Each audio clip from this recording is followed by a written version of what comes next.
روج باش و سلاوین گرم دگل دمی لحاف گهاندنا کردان کرد کنکشن ام به هیوینا دم خوش دگل ما ببورینو ابوي هيفيه كو ام كردان بجهين ايكو سرحاتي و بويرن لجهان دقوم بيك جوهرين داخل شمو جفيري جي استدويا دنج امريكا لواشنطن دي سي ديت جلول ده برنامج ايرودا ما اف بابت جوارا آماده کرنا شرعی کوش کاسپی و کنگرسی لسر باج و خرجیه گهایا کی دری پشتی نو حل بجارتنا اوباما کماری هزرا باش روجا خود کن پیوندین امریکا و ترکیه لقناغا دهاتی ناتو سیستمی دیجی مشکان لترکیه دادنی پانیلک لسر روشا مافی مروفین سوری ده کنگرسی امریکی دا جبرچی رواندا کردی لواشنطن نچالاکا کردکی امریکی خطای دیختستوی پارتین کردستانی واللي بيلوريها 40 سالية أبولو أسمانجر رخنية لبرنامج أسمانيا أمريكي دبلين سلاوين دوباره بينرين كورت كونكشن سري سالي نيزيك دباو كوش كاسبيو كونغرسي أمريكي هشتا نگهشتنا چارسريكي جبو قريزك آبوريا چاوريكري لأمريكا ديمقراط و كوماريان ريبازين جيك جدا هنا همبر ورگرتنا باجي جخلكي و هروسا همبر خرجية حكمتي و هشتا نزیکی چارەسەریە کە ئێکجاری نەبوونە. چاوی ئەمریکیان لە واشنگتنەوە کە ئەگەر سەرۆک باراک ئۆبامایە دموکرات و کۆماریین کۆنترۆلا جڤاتە نوێنەرا دەکەن دە کۆنگرسی ئەمریکیدا دێ بگەهنە ڕێکەفتنەکێ بۆ ڕێگرتنی لێ قریزا ئابووریە بناوی فیزیکل کلف بەری ساڵ بداوی بێتن. شارازا باور دکن بی ڕێکەفتن و بلندبوونا ڕێژەیە وەرگرتنا باجێ لەسەر تەڤایە ئەمریکیان و کێمکردنا خەرجیە حکومەتێ دێ ئابووریە وڵاتی بەرەف ڕاکەتنەکە دیە ئابووری ببەتن. کۆماریین کۆنگرسی دەبێژن دانوستاندنên di nêvbera wan û Koçkaspî de rawestiyayne. Ew dibêjin nexşeyê Serok Obama bۆ bilindkirina rêjeya bajê li ser dewlemenda dê kardariyê siz biketin. Li şûna danostandinên rastexwe digel rêberên komariyan Serok Obama digel kardaran kom dibe û dibêje wan kes bi tirjwî hez naket ev kêşa çareser bibitin. Koçkaspî dibêjtin ew dê danostandinên rastexwe paş bêxin heta komarî helwestêxwan nerim bikin sebare di zêdekirina bajê li ser dewlemendên dehatê wan di salekê de pitir ji $250,000. Erê pêşbîniya çi şêweyê çareseriyê têkirin me ev pisyar arasteyî taybetmendekî abûrî li Amerîka kir. Eger biyanê her du laqayî bin komariyەkan û demokratîkan ebê ئۆباما خۆی کە خۆی هەڵبژار وتی ئەبێ 102 تاکس لەسەر دەوڵەمەندەکانی ئەمریکا بەرز بکرێتەوە لەوەیە کەمتر دیموکراتەکان قبولی ناکەن ئەگەر بێتەوە بۆ کۆماریەکان ئەوانش ئەیانەوێ حکومەت پارەست کەم سەرف بکاتەوە ساڵی بێتەوە ئیتر لەوانەیە ئەگەر دیموکراتەکان بیان هەوێ 102 تاکس زەریبە لەسەر دەوڵەمەندەکانی ئەمریکا بەرزکەنەوە کۆماریەکان ئەوانش ئەیانەوێتن پارە لە مێدیکێ و لە سۆشیۆ سکیۆریتی کەم بکەنەوە ئیتر ئەبێ تۆزێک لەو دوو نەوەشتانە دیموکراتیەکان تۆزێ ڕێگا بدەن کە لە مێدیکێت و مێدیکێر پارە کەم بکرێتەوە ڕیپەبلیکانیش ئەبێ بتوانن کە ڕێگا بدەن 102 زەریبە بەرز بکرێتەوە لە دەوڵەمەندەکانی ئەمریکا ئەوە ئاخری چارەسەریە بەڵام ئێستا قسە لەگەڵ یەکتریت بەردەوامن چونکە ئەگەر خۆت بزانی کۆماریەکان نایانهەوێت تاکس ڕێت بەرزکەنەوە هەر ئەیانەوێ ئەو فورتیفێرانەی کە لە تاکس ئەکرێ کە بتوانی تاکس زۆر نێ ئەوانە کەم بکەنەوە ئەوە دیموکراتیەکانیش ئەڵێن نەخێرە بێت تاکس ڕێت هەر بەرز بکرێتەوە و پشتی نو هەڵبژارتنا باراک ئۆباما بۆ گەڕێکادیە 4 ساڵیە سەرۆکاتیی و دوو شکستنین لە دوو هەڤین کۆماریان ڕێبەرین پارتیا کۆماری کەتینە قۆناغا پێداچوونێ بڕێبازین خۆدا و هەروەسا داڕشتنا نەخشەیەن پاشەڕۆژی. وتاری دانپیانان ئەو ساتە وەختەیە کە هەموو سیاسیەک سڵی لێ دەکاتەوە مترۆمنی کۆماریەکانیش شەوی پاش هەڵبژاردن یەکێک بوو لەوان. هەڵبژاردن کۆتایی پێهات بەڵام پرینسیپەکانمان چەسپاون. دانگرانی ڕۆمنی نیگەرانیان پێوە دیار بوو کۆماریەکان هەوڵ دەدەن وانەکان فێربن لە شکستی ئەم ساڵیانەوە فەرمانڕەوای ستانی لویزیانە هاوڕایە. پێویستمان بە گۆڕانکاری نییە لە پرینسیپەکانماندا بەڵام لە هەمان دەمدا دەتوانین ناوبراو یەکێکە لەوانەی داوا لەلایەنەکەی دەکا گوتاری کۆنەپارێزی خۆی نەرم بکاتەوە و هەروەهاش بچێتە ناو کەمایەتیەکان و خانمان و دەنگدەرانی لاوانەوە، واتە ئەو بەشانەی کۆمەڵگای ئەمریکایی کە پشتیوانی سەرۆک بوون. کین دوبرستن سەرۆکی فەرمانبەرانی کۆشکی سپی لە سەروەختی سەرۆک ڕێگندا هاوڕایە. پاکیزەیی استراتیژیەتی هەڵمەتەکان نییە بۆ سەرکەوتن یانیش بۆ استراتیژیەتی فەرمانڕەوایەتیکردن. سیاست لە ئەمریکا دانوستاندنە، سیاست هونەری یەکلاییکردنەوەیە. هەروەها دەشڵێت پێویستە کۆماریەکان بەڕەهەندی بەرینترەوە کار بکەن. پێویستە دەست بکەین بە هەڵوەشاندنەوەی دیوارەکان و بربەستەکان نەک تونتوتۆڵیان بکەین. ئەمە ئەوەیە کە پێویستە کۆماریەکان بیکەن. کۆماریەکان ڕوبەڕووی گۆڕانکاریەکی سەرەکی دەبنەوە لە نەخشەی دیموگرافیدا. ژمارەی دەنگدەرانی سپی کەم دەبنەوە لە دەمێکدا دەنگدەرانی ئەمریکایی لاتینی لە زۆربووندایە، وەک مافێداڵێک پسپۆڕی مێژوو لە زانکۆی کالیفۆرنیا دەڵێت. کۆماریەکان ناتوانن ببنە لایەنی سپیەکان یان پرۆتستانتەکان، پێویستە بچنە ناو ئەفریقاییە ئەمریکایەکان و ئەمریکاییە لاتینیەکان، خانمان و خەڵکی گەنجیشەوە. هەندێک لە کۆماریەکانی وەک سیناتۆر جۆن کایل هەر لە ئێستاوە چۆتە ناو دەنگدەرانی ئەمریکاییە لاتینیەکانەوە لە ڕێی ریفۆرمی یاساکانی کۆچبەریەوە.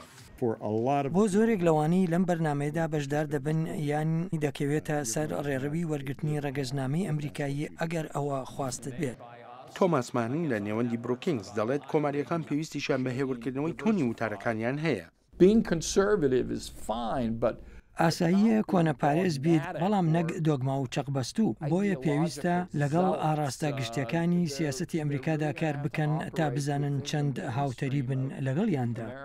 شیکەرەوە لەو بڕوایەدارن و هاش پێشبینی دەکەن و توێژ و مشتومڕێکی زۆر لە بەردەم کۆماریەکاندا هەیە هاوکاتی خواستی ئەم لایەنە دێرینەی ئەمریکا بۆ هەنگاونان لە پاش دۆڕانەکەی لە دواترین هەڵبژاردننی سەرۆکایەتی وڵاتە یەکگرتووەکانی ئەمریکادا. ناوەندا بروکینگز یا ڤاکۆلینا لێرە لە واشنگتن پانێلێک ڕێخست ژێرناوێ قۆناغا داهاتیە دۆستانیە استراتیجیا ئەمریکا و تورکیا.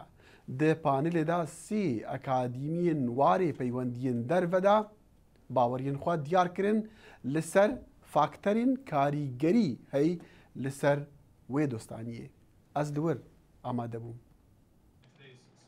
باوەری هەیە نەها قۆناغا زێڕینە پەیوەندیên ئەمریکا و تورکیایە ji ber rûdanên herêma Rojhilata Navîn egerçî car caran Amerîka bêhîvî bûye ji rêbazên Tirkiya li herêmê.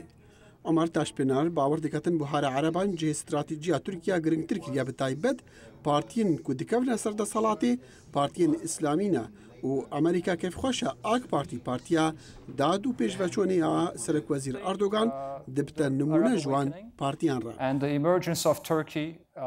هاتنە سەرەوەی تورکیا وەکو مۆدێلێکی دانپێنراوە بۆ هەر گرنگترین بزوتنەوەی ڕامیاری لە جیهانی عەرەب کە چاویان لە تورکیادایە، بەڵام بێئومێدی ئەمریکا لە سیاسەتەکانی تورکیا کە لە شەڕی ئیسرائیل و هەمەسدا مەسەر جگای تورکیای گرت، ئیتر تورکیا ئەو وڵاتە بێکێشەیە نییە وەکو جاران لەگەڵ دراوسەکانیدا. Bi baweriya Profesor Taşpînar, Tirkiya baş rolê xwe nabînitin li gora heza Amerîka. Çunku siyaseta wê di Sûriyada ne karîger bûye heta niha û li şûna hindê ku Erdogan ji siyaseta Amerîka hember Sûriya bêhîvî bûye û alozîya Sûriya jî Tirkiya xistiya xana Sunniyan di şerê taîfiyê Şîa û Sunniyan da. Serneketina siyaseta Tirkiya di Sûriyada bi baweriya Profesor Solî Ozal ji ber Hindiya Tirkiya Kurdên Sûrî û herêmên wan kirine xema xwe ya mezin. ئەگەر ئەمریکا بە گرنگی و دەڕوانێتە پەرەپێدانە دموکراسی و جیهانی بوون، ئایا بەو شێوە لەگەڵ تورکی هاوسەکەوت دەکات کە لە دەمی شەڕی ساردا و یاخود بەو جوورە لەگەڵ هەموو لایەنەکاندا کە لە ساڵانی 90. چونکە تورکیا کیشەیەکی زۆر گرنگی ناوخۆی خۆی هەیە کە کیشەی کوردە، تەنانەت نەکەرەوە بەڵکو دۆزی کوردەکانی سووریەش بە کیشەی خۆی کردووە. ئەگەرچی سێ سەرۆکێن ئەمریکی بیل کلنتن، جۆرج بۆش و باراک ئۆباما ڕووی کردە تورکیا و di پەرلەمانê wê de giringiya wê ji Amerîka re tekez kiriye, lê bi baweriya Profesor Ozal Amerîka îro roj guh nadete demokrasiyeta navxweya Tirkiya. Renge eva baweriya Profesor Kemal Kılıççı qeymtir biketin ku ji bo Amerîka Tirkiya xala veguhastin û guncandina aboriyê nûgeştiyê Rojhilata Navîn e digel aboriyê cîhanê. A Turkey that is engaged and is engaging the European Union, bringing تورکیا ڕۆڵی خۆی هەیە لە گونجاندنی ئابوووریەکانی ڕۆژهەڵاتی ناوەڕاست و ئەوروپا و بەهایەکی پۆزتیڤانە بە ڕۆژهەڵاتی ناوەڕاست دەدات. ئەوجا ئەمریکا لەگەڵ تورکیا و ئەوروپایەکان دەتوانن ئەو هەرێمە بکەنە خاڵێکی گواستنەوەی ئابووری. فاکتەری دی یێ هەر سێ تایبەتمەند لەسەر هەفبیر بوون و کاریگەری هەیە لەسەر پەیوەندیên تورکیا دەگەل ئەمریکا فاکتەری هەبوونا پرسگریکا کوردیە لە تورکیا ئەو باوەڕ دکن ئەف ڕەنگە پرسگریکن ملەتان بە هەبوونا دەموکراسیەتی چارەسەر دەبن ئەوجا سیاسەتا یان حەلاندن یان تیرۆر یا کو تورکیا هەمبەر کوردان پەیرەو دکا ناهێ پەسەندکردن ji aliyê welatên demokrat xwaz be eger niha ew pirsgirêk sedema sarbûna têkeliyên Tirkiyaya digel Êketiya Ewropî lê bê çareseriya wê Tirkiya tena nabe. Beref sunûrên başûr û digel biryara NATO bo danana sistema mûşekên Patriot yên berrevaniyê ji mûşekan li Tirkiya bi dirêjahiya sunûrê digel Sûriya şareza dibêjin wesa diyara rojava beref qonaqeka nuh diçe di hevkariya bersivekê de ji şerê Sûriya. Pêşbîniya wê hevkariyê hevdeme digel hojdariyên Amerîka û civaka nêfnetewî ji bo bikarînana çekê kîmyayî ji aliyê rejêma Sûrî ve weka hêleka sor e. Hêzên hikûmetê bajarê Serêkaniyê lê jêr kontrola serhildaya bombaran dike. Ew gelek nêzîkî Ceylan Pener e lê Tirkiya. Sunûrê nêvbera wan rêka şemenda firî ye. Lê demê qurbanî lê nexweşxaneka Tirkiya dihatine çareserkirin, wezîrên dervên welatên endamên NATO li Bruxelles rêkeftin li ser danana sistemê mûşekên Patriot li ser sunûrî. Her kesekê bivê hêrişiya Tirkiya biket em dê bêjîne qet wê hezrê neke. Karbidestên NATO çûne deverên sunûrî bu berêxwedana bingehên mûşekan. Amerîka, Almanya û Hollanda dê wan mûşekan bihênêrin.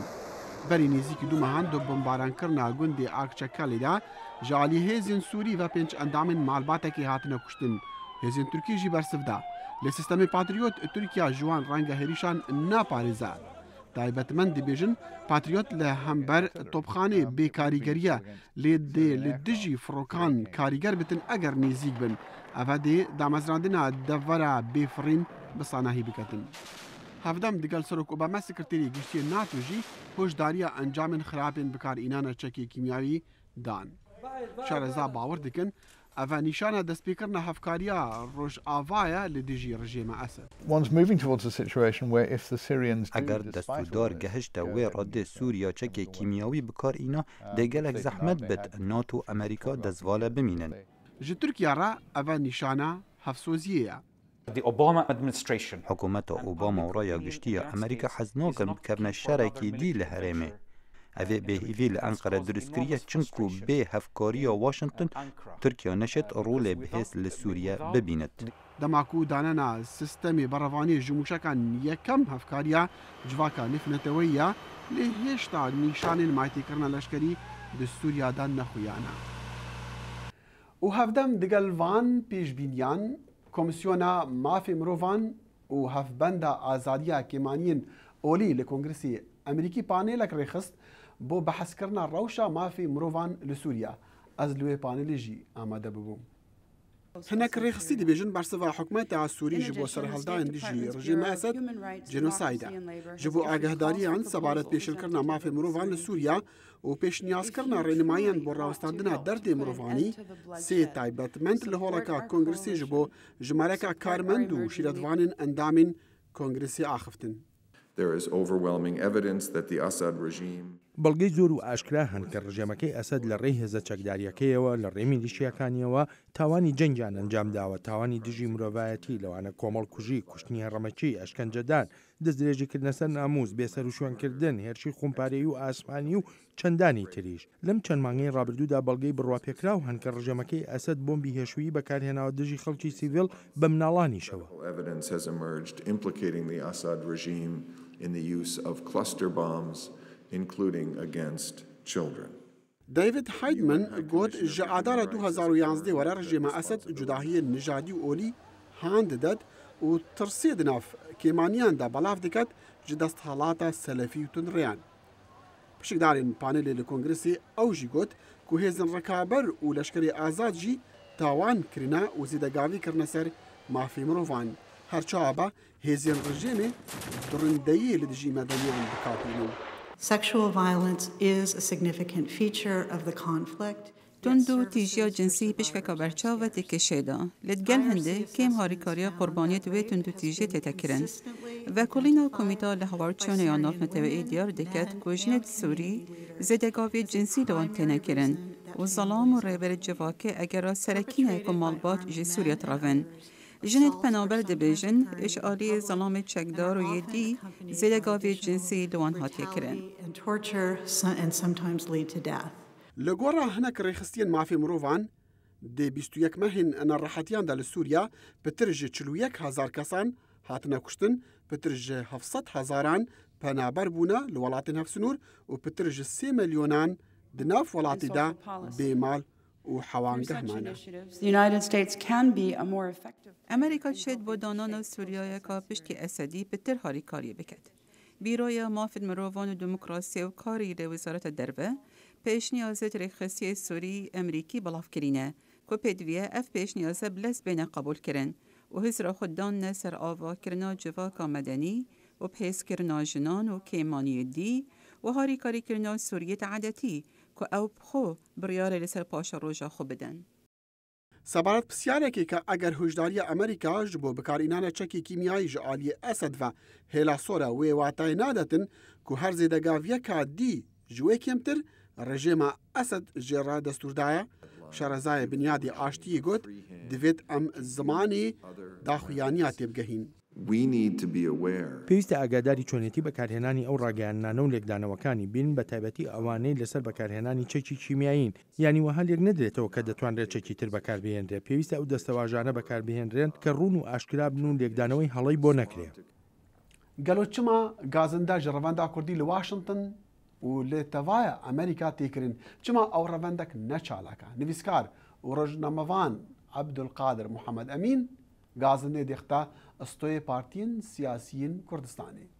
ئەوەی کە ئێستا و بەر لە ئێستاش دەگوزارێ ڕەنگدانەوەی ئەو واقعەیە لەسەر ئەرزی واقع لە کوردستان. ئەو حزبەتێک کە لە کوردستان دەکرێت یعنی ئەو سیاسەتێک کە لە کوردستان دەکرێت ئێمە هاتومانە دەقا و دەق لێرە جێبەجێ دەکەین کە ئەوەش تەبیعی شتێکی خراپە. یعنی ئێمە لە دەرەوە پێویستیمان بە کوردایەتی هەیە لەوە زیاتر پێویستیمان بە حزبایەتی هەبیتن. کەواتە چی بکرین یعنی ئەگەر وابوو چی ئێمە لێرە پێویستیمان بە کۆمیتەیەکەیە بە ڕێکخراوێکەیە بە سنتەرێکەیە کە باسی کوردایەتیمان بۆ کە کە دوور بێ لە حزبایەتی. تۆ حزبێکی قەیینیە حزبایەتی خۆت دەکەی ئەوەی دەکە هەرچی دەکەی کاری خۆتە ئیشی خۆتە بەڵام ئێمە دەبێ هەموو پارچەکانی کوردستان ئەوەیان زۆر مهمە کاکە ئێمە دەبیت لەوەی تۆ هەر پارچە و بە بەشێک هەر پارچە و بە ڕێکخراوێک ئەوە یعنی تۆ بەڕێی جەنابەت کە باسی ئەوە دەکەین کوردەکان لێرە چالاک نەبوونە خەتای حزبەکان بوون یان ڕێگای حزبی یان شێوەی حزبی ڕاست نییە بۆ یعنی خەتای حزبەکان ئەوە نییە بڵێم حزبەکان بە ئانقەست بەڵام بە حەقیقەت ئەوانیش هەر ئەوەندە ڕەنگە بیریان لە مۆزوعەکە کرد بێتەوە ڕەنگە گرنگیان پێ نەدابی. یعنی بەڕێی من تا ئێستا دەبووە ئێمە بەدەیان کەسانی شارەزا و پسپۆر ئەوە پرسمان بکردا بووە ئایا ئێمە لە دەرەوە دەبینین جالیە عەرەب جوولەکە خەڵکی تر چۆن ئیش دەکەن چی دەکەن. یعنی ئێمە هاتوونە لێرە حزبایەتێکی دەقادە کۆبنەوە و ڕێکخرا و ناوچە و ئەوە بە دەردی کورد نایخوە. باشە کورد چی بکە؟ کورد دەتوانێت چی بکە؟ دەتوانین چی بکە تۆ دەتوانی ئەوڕۆکە سنتەرێکت هەبی جێیەکت هەبی کە بتوانی دەنجی کورد بگەێنێتە هەموو دنیا دەنجی کورد بگەێنێتە ئەمریکا بگەێنێتە کانگرس بەڵام بە مەرجێک ئەوە سربەخۆبی 100%. و ئەسمانگەڕین ناسا ئەوێن لە ساڵا 1972 بگەمیا ئەپۆلۆ گەهشتین سەر ڕوێی هەیڤێ و هاتن و چۆن کرین لە بیرەوەریا 40 ساڵیا وی ئەرکێ دیرۆکی دەبێژن وان چاوەڕێ دەکرد ئەو دەست پێکە ڤەکردنا هاتن و چۆنی بە دنێڤبەرە ئەرد و ئەسماناندا نەببە وانەیەک دیرۆکی. یوچین سونان ئێک بۆ ji 12 زەلامên li ser rûyê heyvê nişiyayîn. Wî digot em ê vegirin heyvê, em ê herin ser hesarê sor. ئەوە جێ هیوابڕانە پاش 40 ساڵ هەر هەمان ناو هەمان ئەرکیشم لە ئەستۆیە. یوچی سورنان دگل هفکارین خوین دگل اپولو هفددا بیروریا 40 سالیان شینا سر روی هیوی لمها 12 سال 1972 گیرا لشیکاگو. 3, 2, 1, لما أول لنوزدي 12 رجع دريش ودريان أردي وان باور ندكر پشتی 40 سالان او دی بیروریا بداوی هاتنا قناغه نیو سەدە لەمەوبەر 250,000 میل ڕۆیشتین و دەواازەکان کراوە بوون و هەر نەچوینە ئایندەوە. پلانێک ji بۆ چۆنەوا سەر ڕووی هەیوێ سەرۆک جۆرج دەبلیو بۆش پێشنیاز کردبوو سەرۆک ئۆباما ڕاگرت و لەگەڵ بەردەوامیە قریزین ئابووری کۆنگرس نیاز نینە پێتر پارەی لەسەر ڤەدیترێن ئاسمانە خەرج بکە لێگەمیوان دەبێژن ئەو خەرجی گەلک کێمە. لە هەر سنتێکی پارەی باجدەران نیوەی بۆ واڵایی خەرج دەکەین. ئاسمانگەڕین دێرین دەبێژن چێژ ئاژانسا ئاسمانی ناساژی ناهێتن. لە ڕوانگەی داراییەوە دەبێتە قوربانی ئەرجێکی نییە لەسەر بنچینەی جوگرافیایی باڵایی ئەمریکا بێ لە واڵاییدا.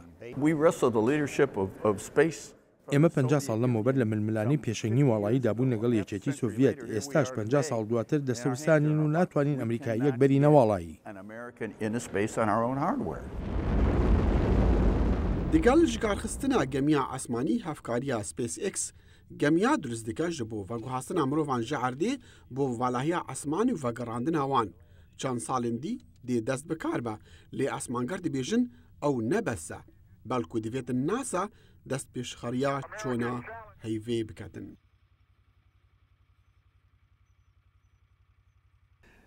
Temaşevanên hêja ev bername tê weşandin li ser malperê dengê Amerîka û Kurt Connection Facebookê me me email jî heye hûn dibînin. Ev ji heta careke dî digehînê ku di çend babetên dî de yên li hevgihandina Kurdan her şad û bextewer bin.